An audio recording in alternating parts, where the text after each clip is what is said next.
FIES, Fundo de Financiamento Estudantil. O FIES é um programa do Ministério da Educação destinado à concessão de financiamento a estudantes em cursos superiores presenciais. As inscrições são gratuitas e acontecem todo semestre, em datas estipuladas pelo governo, devendo ser feitas exclusivamente pela internet, por meio do sistema de seleção do FIES.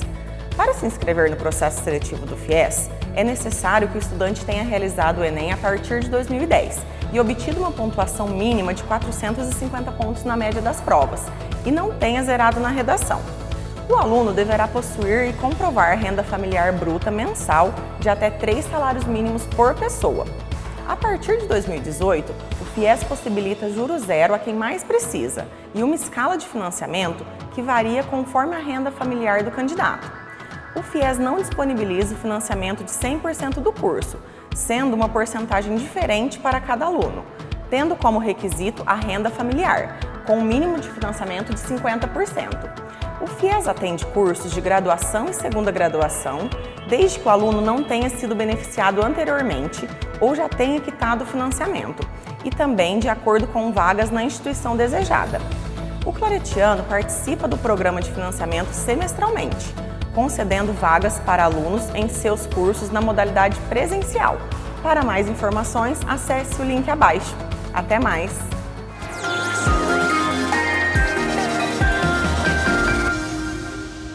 Fala galera, e aí, como andam os estudos por aí? Espero que bem.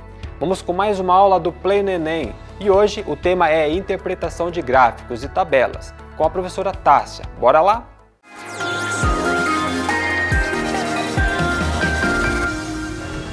Olá pessoal, estamos aqui para mais um Play no Enem e hoje nós vamos falar um pouquinho de matemática e interpretação de gráficos e tabelas. Saber interpretar os diversos tipos de gráficos e tabelas é fundamental no Enem. Essa habilidade, além de útil, está presente não apenas na disciplina de matemática, mas em todas. É importante que você perceba que um gráfico, uma tabela, é uma representação visual de uma informação. Essas imagens falam, dizem, e elas precisam ser lidas, ouvidas e principalmente interpretadas. Existem diversos tipos de gráficos. Nós temos os gráficos de colunas, os de barras. Nós também temos os gráficos de linhas e setores. Esse último é mais conhecido como gráfico de pizza. E hoje nós vamos fazer um exemplo de cada um desses tipos. Todos os exemplos que estão aqui, eles são questões que já estiveram antes nas provas do Enem. Então, o primeiro exemplo vai ser de uma tabela. Nós temos a seguinte questão. A tabela apresenta parte do resultado de um espermograma, exame que analisa as condições físicas e composições do sêmen humano. Para analisar o exame, deve-se comparar os resultados obtidos em diferentes datas com o valor padrão de cada característica avaliada. O paciente obteve um resultado dentro dos padrões no exame realizado no dia, e aí nós temos as 5 datas dos 5 exames que esse paciente fez. Vamos analisar esse gráfico mais de perto. Nós temos aqui as características na primeira coluna. Então eu tenho o volume, o tempo de liquefação, pH, espermatozoide, leucócito e hemácia.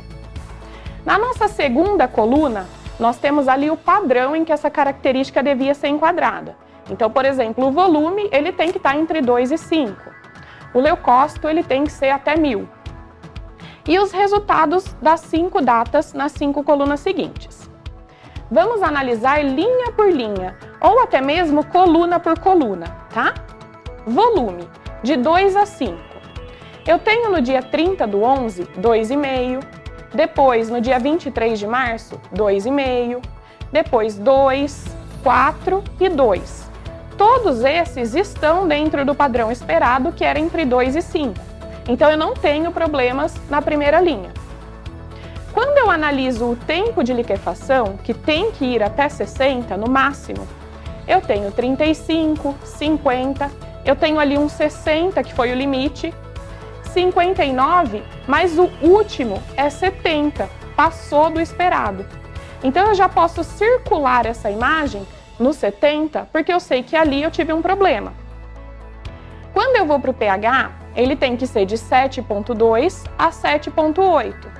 Se vocês olharem os 5 dias, eu tenho 2 lugares em que isso foi maior, 8 e 8, na terceira coluna e na quinta dos resultados.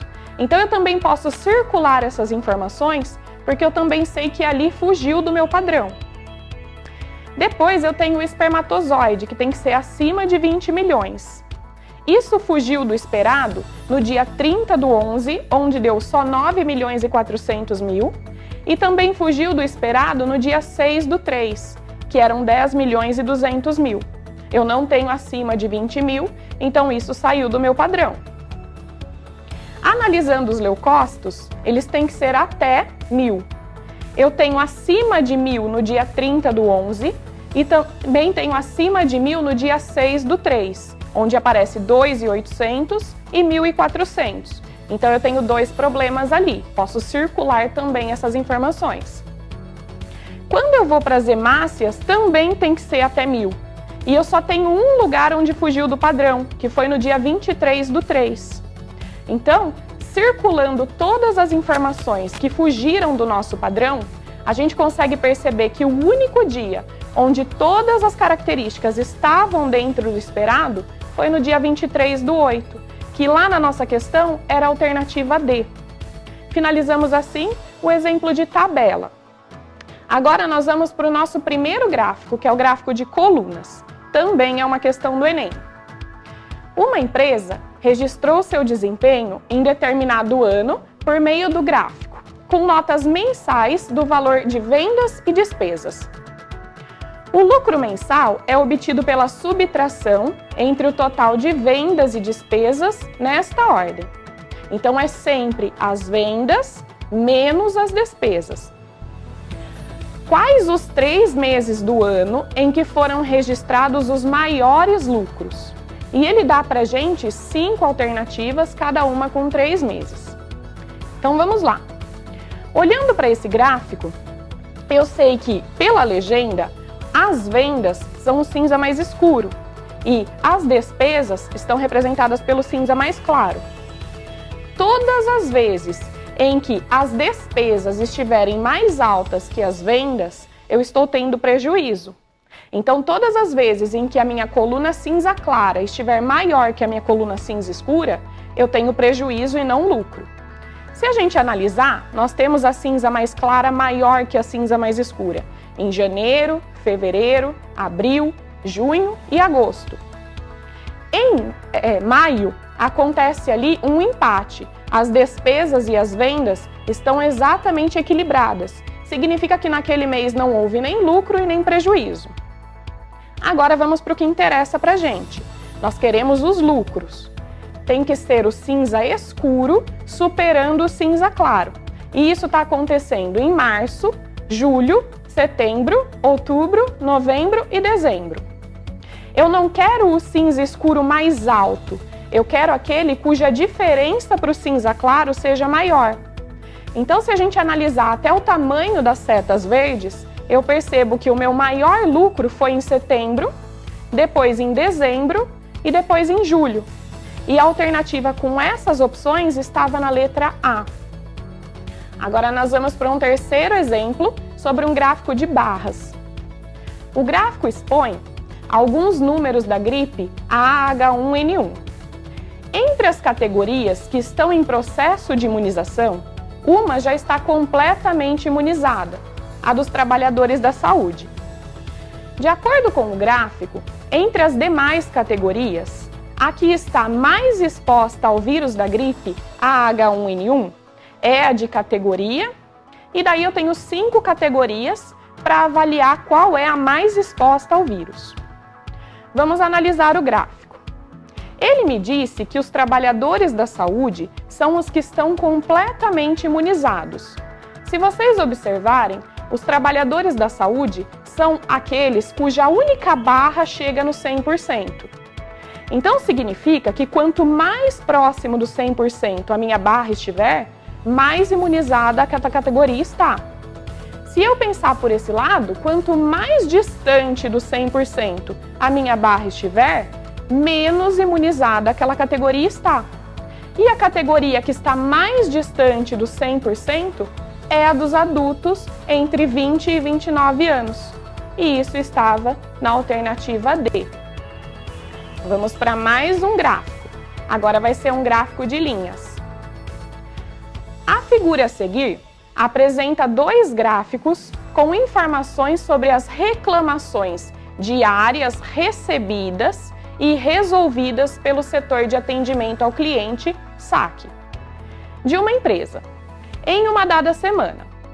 O gráfico de linha tracejada informa o número de reclamações, enquanto o gráfico de linha contínua é o número de resolvidas. Então não podemos esquecer isso. Tracejadas são as reclamações e o contínua são as resolvidas. As reclamações, elas podem ser resolvidas no mesmo dia ou demorarem mais de um dia para serem resolvidas. O gerente de atendimento deseja identificar os dias da semana em que o nível de eficiência pode ser considerado muito bom, ou seja, os dias em que o número de reclamações resolvidas seja maior que o número de reclamações recebidas. O gerente de atendimento pode concluir, baseado nesse conceito de eficiência utilizado na empresa e nas informações do gráfico, que o nível de eficiência foi muito bom às segundas e terças, terça e quarta, terça e quinta, quinta, sábado e domingo, segunda, quinta e sexta. Então vamos olhar de perto esse gráfico. Eu tenho sempre que procurar o número de resolvidas maior que recebidas. Lembrando mais uma vez, as resolvidas é a linha contínua e as recebidas a tracejada. Então eu tenho que procurar aqueles picos onde as resolvidas estão mais altas do que as recebidas, onde a minha linha contínua está mais alta do que a linha tracejada. E olhando para esse gráfico, isso só acontece em dois momentos, na terça e na quarta. Ele até chega a ficar igual no sábado e no domingo, mas não supera. Então apenas na terça e na quarta estaria na letra B, ok? E por fim, o nosso último gráfico, que é um gráfico de setores, o gráfico de pizza. O polímero de PET é um dos plásticos mais reciclados em todo o mundo devido à sua extensa gama de aplicações. Entre elas, fibras têxteis, tapetes, embalagens, filmes e cordas. Os gráficos mostram o destino do PET reciclado no Brasil, sendo que no ano de 2010, o total de PET reciclado foi de 282 quilotoneladas. Temos o nosso gráfico e, de acordo com os gráficos, a quantidade de embalagens PETs recicladas destinadas à produção de tecidos e malhas em quilotoneladas é aproximada de... Então, nós temos dois momentos nesse gráfico. No primeiro gráfico, eu tenho ali o uso final geral do PET. Então, por exemplo, 7,9% vão para as laminados e chapas, 6,8% para as fitas de arquear, 3,8% para os tubos. Mas o que interessa para a gente é aquela porcentagem que é destinada à indústria têxtil, e isso é 37,8%. 37,8% do total de quilotoneladas que eu tinha, que era 282. Para calcular essa porcentagem, eu posso pegar a porcentagem e transformar num decimal. Então, 37,8%, eu posso escrever 37,8 sobre o 100, dividido pelo 100, e isso me dá o decimal 0,378, que eu posso usar para multiplicar pelas 282. Eu descubro que 106,60 quilotoneladas são destinadas para a indústria têxtil. Então, esse é o primeiro momento do exercício. Porém, a pergunta dele foi quanto é destinado para tecidos e malhas. Se vocês olharem para o segundo momento do nosso gráfico, eu também tenho uma redistribuição desse PET. E dentro dessa redistribuição, apenas 30% chega para os tecidos e malhas. Então, eu ainda preciso calcular 30% do total que foi para a indústria têxtil, que era 106,60.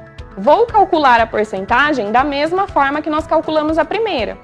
30%, eu vou pensar no 30 sobre 100, fazer essa divisão, me dá o decimal 0,3 e vou multiplicar pelo total que eu tinha, que era 106,60. E quando nós fizemos isso, nós descobrimos que para os tecidos e malhas, nós temos um total de 31,98 quilotoneladas. E isso está mais perto de 32, segundo as nossas alternativas, que se encontrava na letra C. Então a gente finaliza mais uma aula no Play no Enem e até a próxima!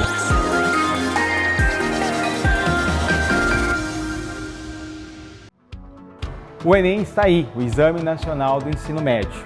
Para você poder mandar bem, é importante que você tenha uma metodologia e um planejamento de estudo. Organize a sua agenda, horários fixos de estudo, assuntos, metodologia de ensino. Siga rigorosamente essa agenda para que você possa ter um bom resultado junto à prova. Eu sou o professor e coordenador Danilo Augusto Armelin, do Claretiano Centro Universitário. E se você quer fazer ciências contábeis, se tornar um contador, venha para o Claretiano, um curso arrojado com profissionais que atuam na área, laboratórios com software contábil e experiência de mercado. Venha ser claretiano, venha ser arrojado.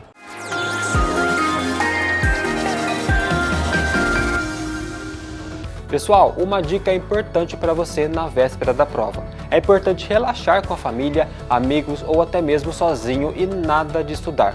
Isso ajuda a te deixar tranquilo e preparado. Então, até amanhã!